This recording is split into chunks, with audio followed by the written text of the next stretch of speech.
ഓം ശ്രീനാരായണ പരമഗുരവേ നമഃ. ഗുരുമാർഗത്തിലേക്ക് ഏവർക്കും സ്വാഗതം.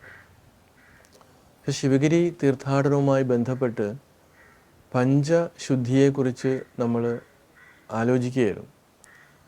അപ്പോൾ ആഗ്രഹങ്ങളുടെ ആ ഒരു കൂമ്പാരം, അതിൻ്റെ ദോഷവശങ്ങൾ, നമ്മളുടെ പരിമിതികൾ, ഓരോ വ്യക്തിയുടെയും പരിമിതികൾ, ഇതിനെയൊക്കെ നമ്മൾ വിലയിരുത്തിക്കൊണ്ട് നമ്മുടെ ആഗ്രഹത്തെ നമ്മൾ നിയന്ത്രിക്കുക, അതിനൊരു കടിഞ്ഞാണിടുക. അങ്ങനെ ഈ ആഗ്രഹങ്ങൾ പൂവണിയാതെ വരുമ്പോൾ ഈ സംഭവിക്കുന്നതാണ്, അതിൽ നിന്നുണ്ടാകുന്നതാണ് ക്രോധം, കോപം. എല്ലാവർക്കും അങ്ങനെയാണ്. ഒരു ആഗ്രഹം പൂർത്തീകരിക്കാതെ വരുമ്പോൾ, അത് സഫലീകരിക്കാതെ വരുമ്പോൾ നമുക്ക് കോപം ഉണ്ടാകുകയാണ്. അതുകൊണ്ട് കോപവും മനസ്സിൻ്റെ ഒരു അഴുക്കാണ്, അതൊരു ശത്രുവാണ് എന്ന് അറിവുള്ളവരായിട്ടുള്ള മഹർഷിമാർ നമ്മളോട് പറയുകയാണ്. അപ്പോൾ നമുക്ക് എല്ലാവർക്കും കോപം ഉണ്ടാവാറുണ്ട്. ഒരു ചെറിയ ഇതിന് പോലും നമുക്ക് ക്ഷമയില്ല. ക്ഷമ നശിച്ചുകൊണ്ടിരിക്കുകയാണ്. പ്രത്യേകിച്ച് ഇന്നത്തെ സാഹചര്യത്തിൽ യുവജനത കൂടുതൽ മയക്കുമരുന്നിലേക്ക് ചേക്കേറിക്കൊണ്ടിരിക്കുന്ന സമയമാണ്.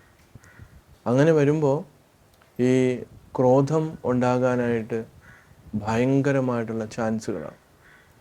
അപ്പോൾ ഈ സ്വബോധം, ഈ മനസ്സിൻ്റെ നിയന്ത്രണം പരിപൂർണമായിട്ട് വിട്ടുപോവുകയാണ് ഈ മയക്കുമരുന്നിൻ്റെ ഉപയോഗം കൊണ്ട്.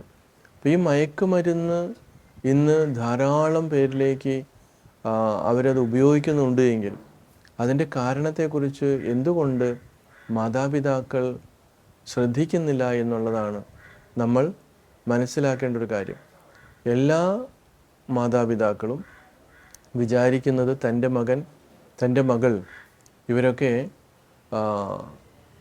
നല്ല വഴിക്ക് തന്നെയാണ് പോകുന്നത്, അവരൊന്നും വഴിവിട്ടു പോകുന്നില്ല, മയക്കുമരുന്ന് ഉപയോഗിക്കുന്നില്ല എന്നൊക്കെ വിചാരിക്കുമ്പോഴും തീർച്ചയായിട്ടും ഗവൺമെൻറ് കണക്കനുസരിച്ചിട്ട് ഒരു ഇന്നത്തെ 40% പേരും മയക്കുമരുന്ന് ഉപയോഗിക്കുന്നു എന്നുള്ളതാണ്. ഓരോ സിറ്റിയിലും, ഓരോ ചെറിയ ടൗണിൽ പോലും കോടിക്കണക്കിന് രൂപയുടെ മയക്കുമരുന്നാണ് വിറ്റഴിയുന്നത്. അതുകൂടാതെ മദ്യം. അപ്പോൾ ഇങ്ങനെ ഒരു മാനസികാവസ്ഥ വരുമ്പോൾ എങ്ങനെയാണ് നമ്മൾക്ക് ഈ ക്രോധത്തെ നമുക്ക് ഇല്ലായ്മ ചെയ്യാൻ പറ്റുന്നത്? അപ്പോൾ മറ്റൊരാളുടെ മാനസികാവസ്ഥ മനസ്സിലാക്കാൻ പറ്റാത്തത് കൊണ്ടാണ് ഒരാൾക്ക് കോപം ഉണ്ടാകുന്നത്. അപ്പോൾ രണ്ടുപേരുടെയും മാനസികാവസ്ഥ മനസ്സിലാക്കി പെരുമാറാനുള്ള ഒരു ബാലൻസ് നമുക്കുണ്ടാകണം. അപ്പോൾ അങ്ങനെ വന്നാൽ മാത്രമേ ക്രോധത്തെ നമുക്ക് നിയന്ത്രിക്കുവാനും അതിനെ അതിവർത്തിക്കുവാനും സാധിക്കുകയുള്ളൂ. അല്ലെങ്കിലോ ഭയങ്കരമായിട്ടുള്ള അപകടങ്ങൾ നമുക്ക് ഉണ്ടാകും. അപ്പോൾ തീർച്ചയായിട്ടും ഈ ക്രോധം എന്നുള്ള ആ അഴുക്കിനെയും നമ്മൾ ബോധപൂർവം മാറ്റേണ്ടിയിരിക്കുന്നു. ഈ ക്രോധം കഴിയുമ്പോഴോ കാമത്തിൽ നിന്ന് ക്രോധവും, ക്രോധത്തിൽ നിന്ന് ലോഭവും ഉണ്ടാകുകയാണ്.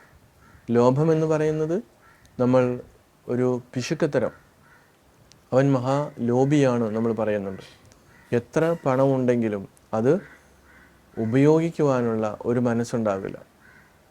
അപ്പോൾ ലോഭവും നമുക്ക് ദോഷകരമായിട്ട് ഉണ്ടാകുന്ന ഒന്നാണ്. നമ്മുടെ മനസ്സിൻ്റെ ഒരു അഴുക്കാണ്. മറ്റുള്ളവരെ സഹായിക്കാനായാലും ശരി, ഉള്ള പണം മക്കൾക്ക് കൊടുക്കാനായാലും ശരി, ധാർമ്മികമായിട്ടുള്ള കാര്യങ്ങൾക്ക് കൊടുക്കാനാണെങ്കിലും ശരി, ഒന്നും അവന് തോന്നുന്നില്ല എന്നുള്ളതാണ്. അപ്പോൾ തീർച്ചയായിട്ടും ലോഭവും ഭയങ്കരമായിട്ടുള്ള അപകടകാരിയാണ്. ഈ ലോഭത്തിൽ നിന്ന് പിന്നെ എന്താ ഉണ്ടാകുന്നത്? മതം, ഈഗോ, ഞാനെന്ന ഭാവം. ഇന്ന് നമ്മൾക്ക് എല്ലാവരുടെയും ഉള്ളിൽ ഏറ്റവും കൂടുതൽ നമ്മൾ കാണപ്പെടുന്ന ഒരു വികാരമാണ് ഈ മതം, ഈഗോ. അതിൽ നിന്നാണ് നമ്മുടെ ഈ റിലീജിയൻ, മതമെന്ന് പറയുന്നതിലും കുടുംബ ബന്ധങ്ങളിലെ നമ്മുടെ ഡൈവോഴ്സ് ഉൾപ്പെടെ ഇതെല്ലാം സംഭവിക്കുന്നത് ഈ ഈഗോയിൽ നിന്നാണ്, മതത്തിൽ നിന്നാണ്. അപ്പോൾ തീർച്ചയായിട്ടും അതിനെ മനസ്സിലാക്കിക്കൊണ്ട് നമുക്ക് അതിനെ അതിവർത്തിക്കുവാനായിട്ട് നമുക്ക് സാധിച്ചാൽ അത് വലിയൊരു കാര്യമാണ്. അപ്പോൾ ഇങ്ങനെയുള്ള കാര്യങ്ങളിൽ എത്രമാത്രം ശ്രദ്ധ നമുക്കുണ്ടാകണം എന്ന് ഗുരു പറയുകയാണ്. ആ മതത്തിൽ നിന്നാണ്, ഈഗോയിൽ നിന്നാണ് മത്സരം ഉണ്ടാകുന്നത്. പ്രത്യേകിച്ച് നമുക്കൊരു പരിചയപ്പെടുത്തേണ്ട ആവശ്യമില്ല ഈ മത്സരത്തെക്കുറിച്ച്. ഇന്നത്തെ നമ്മുടെ ജീവിതത്തിൽ ഓർമ്മ വയ്ക്കുന്ന കാലം മുതൽ നമ്മൾ കുഞ്ഞുങ്ങളിലേക്ക് മത്സര ബുദ്ധിയാണ് പകർന്നു കൊടുക്കുന്നത്. അച്ഛനും അമ്മയും ഒന്നും അതിനെക്കുറിച്ച് ശ്രദ്ധിക്കുന്നില്ല. ഈ കുഞ്ഞിനെ നമ്മൾ തള്ളിവിടുന്നത് മഹാവിപത്തിലേക്കാണ്. നമ്മുടെ ആധുനിക സമൂഹം പ്രേരിപ്പിക്കുന്നതും നമ്മുടെ എല്ലാ തലത്തിലും ഓരോരുത്തരെയും പ്രേരിപ്പിച്ചു കൊണ്ടുപോകുന്നത് എനിക്ക് മാത്രം ജീവിക്കണം, മറ്റുള്ളവൻ ജീവിക്കേണ്ട, അതെനിക്ക് അറിയേണ്ട ആവശ്യമില്ല. അങ്ങനെയാണ് ഇന്നത്തെ നമ്മുടെ സമൂഹത്തിൽ എവിടെ നോക്കുമ്പോഴും ഈ മത്സരബുദ്ധിയാണ്. ആരോഗ്യകരമായിട്ടുള്ള മത്സരം നല്ലതാണ്, പക്ഷേ മറ്റുള്ളവനെ നശിപ്പിച്ചുകൊണ്ടുള്ള മത്സരം ആപത്താണ്. അപ്പോൾ അങ്ങനെ ഉള്ള വികാരങ്ങളെ, ഈ മനസ്സിൻ്റെ അഴുക്കുകളെ മനസ്സിലാക്കിക്കൊണ്ട് നമ്മൾ നമ്മുടെ ജീവിതത്തെ ചിട്ടപ്പെടുത്തുക. ഇപ്പോൾ വ്രതമെന്ന് പറയുന്നത് മത്സ്യമാംസാദികൾ കഴിക്കാതിരിക്കുക എന്നുള്ളതല്ല. പൊതുവേ ഇപ്പോൾ അമ്പലത്തിൽ പോകുമ്പോൾ ആളുകൾ വിചാരിക്കണം വ്രതത്തോടു കൂടി പോകണമെന്ന് പറയുമ്പോൾ മത്സ്യവും മാംസവും കഴിക്കാതിരിക്കുക, ഇത് മാത്രമാണ് നോക്കുന്നത്. എന്നാൽ എത്രയോ പേരാണ് മദ്യം കഴിച്ചുകൊണ്ട് ക്ഷേത്രത്തിൽ വരുന്നത്.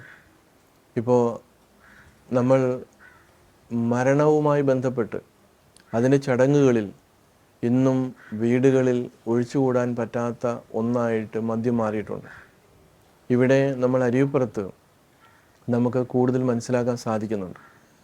ബലിയൊക്കെ ഇട്ടതിന് ശേഷം ഇവിടെ ബലി തർപ്പണം ദിവസവും നടക്കുന്നുണ്ട്.